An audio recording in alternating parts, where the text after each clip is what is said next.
So nagpa 3D print tayo. So ito, imbes na bumili tayo ng knob kasi kasama na sa doon sa nabili kong files, no. So ayan, imbes na bumili ka ng buo, sinama na natin. So kailangan mo siyang i-multiban yung mismong indicator ng knob para doon sa 4 na potentiometer ng ating project, no? So ganyan ang kalalabasan yan. Yan, ganyan ang itsura niyan. So ayos din.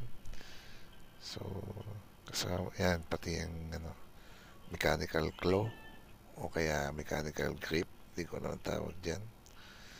So yan yung gear nya, gearbox para pagalawin yung yan, ganyan. So after na malagyan ko na screw, ma-assemble, ganyan ang kinalabasan yan. Ayos din, matibay, maganda. So hindi siya katulad ng yung nabibili sa Shopee na na acrylic, no. Yung acrylic kasi madaling mabasag.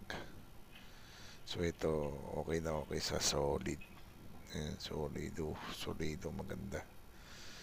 Ganyan pa lang kalalabasan yan, ganyan yung formahan niya, no.